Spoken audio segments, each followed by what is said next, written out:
ल साथीहरू आमा छोरीको एकैछिन गफ सुनौँ अनि त्यस पछाडि यसको फनी कमेन्ट्सतिर लागौँ है त। मेरो छोरीको कुरा सुन्नु है, यति हँसायो मलाई।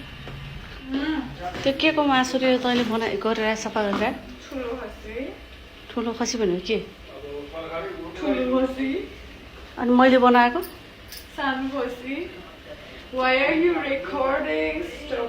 अनि बफको मासु ल्याउँछु भनेको होइन? सानो खसी र ठुलो खसी रे। अनि ठुलो खसी भनेको के, सानो खसी भनेको के? सानो खसी भनेको फिमेल खसी, ठुलो खसी भनेको मेल खसी। के हो? ल सुन्नु भयो, ठुलो खसी भनेको मेल। रुको जरा, सबर करो।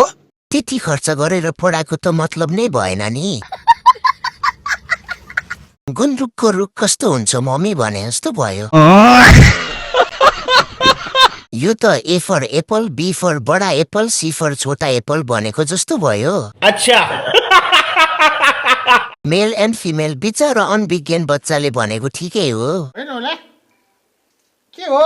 खसी नि मेल र फिमेल, बोका चाहिँ तेस्रो लिङ्ग होला उसको विचारमा। बच्चामा हामीलाई ठुलो खसीको मासु भनेर राँगाको मासु खुवाउँथे।